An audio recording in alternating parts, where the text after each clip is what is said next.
Kalau tak cerita sejarah, ben sampean ngertos betapa pentingnya teori hijrah itu dianggap selesai.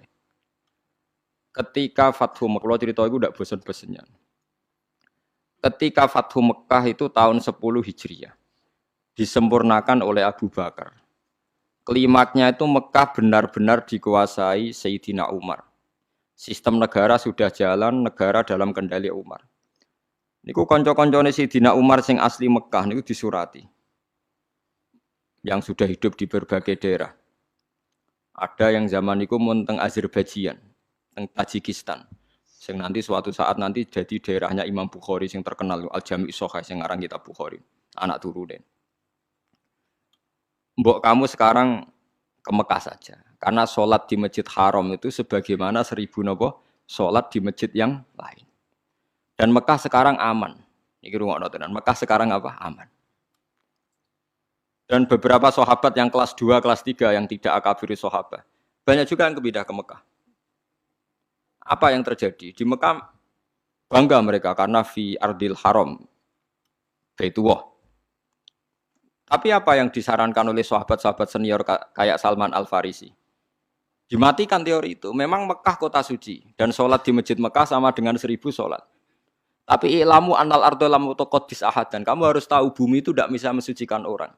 Abu Jahal itu lahirnya di Mekah, kurang ajarnya di Mekah. Abu Lahab lahirnya di Mekah, kurang ajarnya di Mekah. Semua penduduk Mekah itu yang ngusir Nabi. Jadi ilamu annal ardo lam utaqaddis ahadan. Bumi itu tidak bisa mensucikan orang. Wa inna ma yuqaddisur rajul amaluhu. Jadi sing iso nyucikno wong napa? Amale. Bersama Al-Farisi rati walakin nusyuru fi biladillah wa alimu fa inna ta'lim dabul anbiya. Kamu menyebar saja di seluruh penjuru dunia dan ajarkan Islam karena mengajarkan Islam dan menyebarkan Islam itu dabul anbiya. Semenjak itu tidak ada teori sentralisasi di Mekah. Nah, delalah era Ali Muawiyah ada konflik. Ada konflik barokah luar biasa. Konflik Sayyidina Ali Muawiyah, sahabat-sahabat yang mboten derek-derek menuju Cina. Zaman itu memang Cina populer sekali. Nah, yang menuju Cina itu terus ada yang tersesat ke Selat Malaka. Itu terus diantaranya muridnya Sayyidina Ali, urip teng Pasai, teng Aceh. Teng Sumatera lah yang jelas. Sehingga Islam di Aceh itu tua sekali. Karena rata-rata sejarawan yakin Islam di Aceh itu zaman sinten Sayyidina Ali. Jadi kowe kudu roh. Jadi akhirnya artinya andai kan teori hijrah itu dipakai, tentu semua ini haram karena menuju bumi yang belum menyembah Allah. Itu paham ya? Andai kan teori hijrah itu dipakai, berarti perjalanan ini haram semua kan? Dari Mekah Madinah malah menuju bumi yang belum menyembah Allah. Tapi kalau pakai teori Dabul Anbiya bahwa menyebarkan Islam itu watak para nabi, malah keinginan kita dari yang tidak ada menyembah Tuhan kita ke sana biar ada yang menyembah Tuhan. Ojo malah tahsilul hasil rebutan tongkat masjid itu malah perkara. Lalu kalau anggar ngomong santri-santri kalau ora usah urip ning Rembang. Ning Rembang wong alim pirang-pirang mesti mahjub. Dadi kiai ning Irian Jaya atau ning Papua, kan iso kiai level provinsi paham perkara itu kan. Jangan-jangan kita sekarang dicoba pangeran hasud itu mergo gawane nguyai segoro. Paham ya tahsilul hasil. Jadi paham gitu, ini penting. Meskipun kita mungkin nggak bisa melakukan, tapi sampean tahu bahwa Islam secepat ini menyebar di dunia itu barokah fatwane Salman Al Farisi dan beberapa sahabat. Annal ardo lam tuqaddis ahadan. Bahwa bumi itu tidak bisa mensucikan orang. Bukti ini Abu Jahal lahir di Mekah, uripe di Mekah kelakuane ora karu-karuan. Sing wong Madinah lahir ning Yasrib, pedalaman. Jadi sahabat napa Ansor. Semenjak itu sahabat itu gak pati fanatik urip ning Mekah. Mulai sahabat akabir sahabat ada yang hidup di Mekah. Mulate sanate Abdullah bin Kasir sing wong Mekah. Duwe Kanjeng Nabi dhisik Imam Asim sing uripe teng Kufah. Lha iku sirine kena apa Imam Asim uripe ning Kufah tapi luwih populer timbang qiraae napa Ibnu Kasir. Mergo sanate luwih cepet tok Rasulullah sallallahu alaihi wasallam. Iku pangeran. Dadi kersane ngoten. Lah kowe ora karepe Imam Asim wong ndi ora ora. Ibnu Kasir wong ndi ora ora. Pokoke roe juara untuk hadiah wis. Wong seneng Quran kok ngono tok piye. Mbok gedhinge ku ya dosa, mbok dukung ya tambah dosa ya sembarno. Tapi kayak ben roh duduk perkara.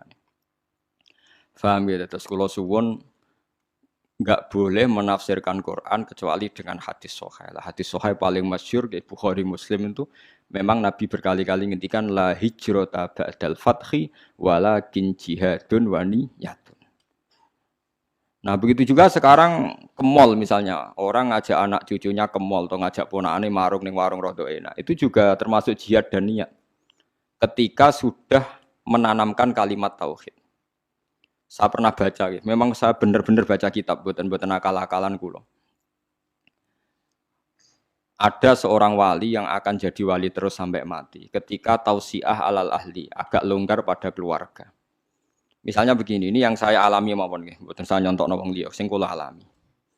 Kula nglatih anak kula salat, wis salat Allahu Akbar. Dan bagi saya Allahu Akbar itu kalimat yang spesial. Anak saya sujud. Ya sudah membaca subhana rabbiyal a'la. Itu bagi saya spesial sekali.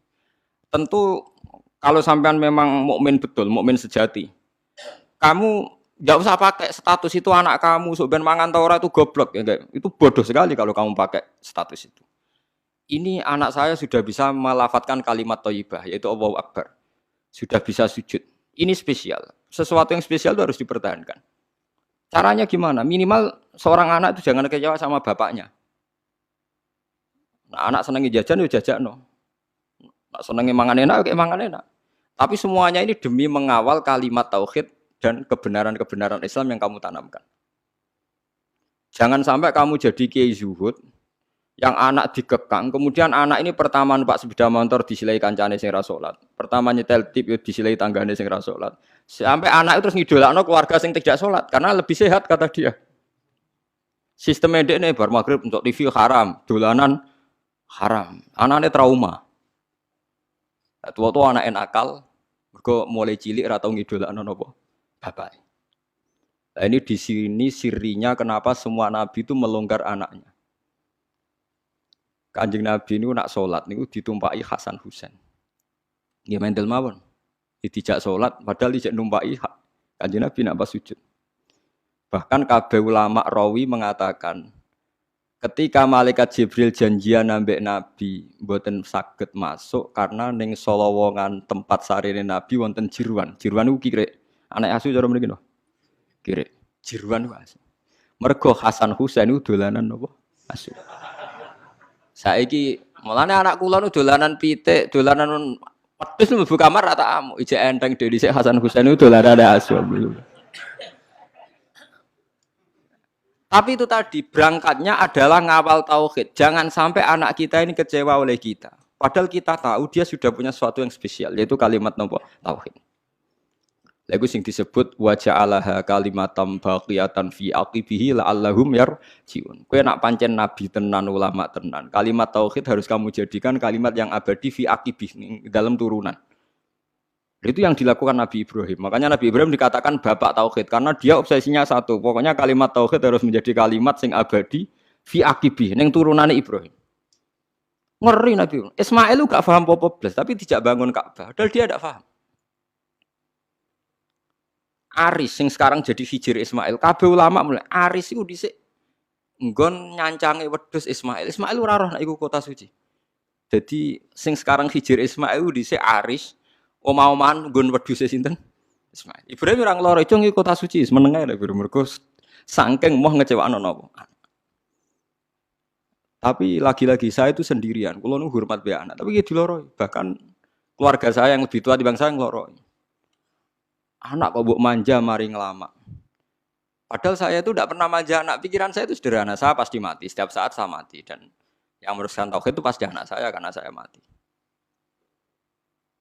Ya, tapi ya itu memang enggak populer. Bojoku pancen tak tanam, jogeman wani anak kualat kita omongin. Dadi memang kan enggak lazim, tapi saya tanamkan terus. Jogeman ke wani anak napa kualat.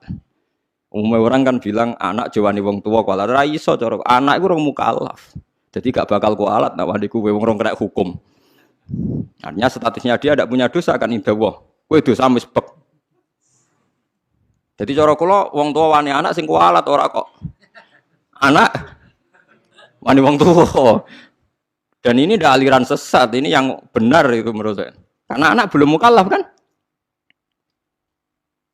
Paham ya? Jadi kalau suwon latihlah sekuat-kuatnya. La ilaha illallah itu kalimat yang spesial.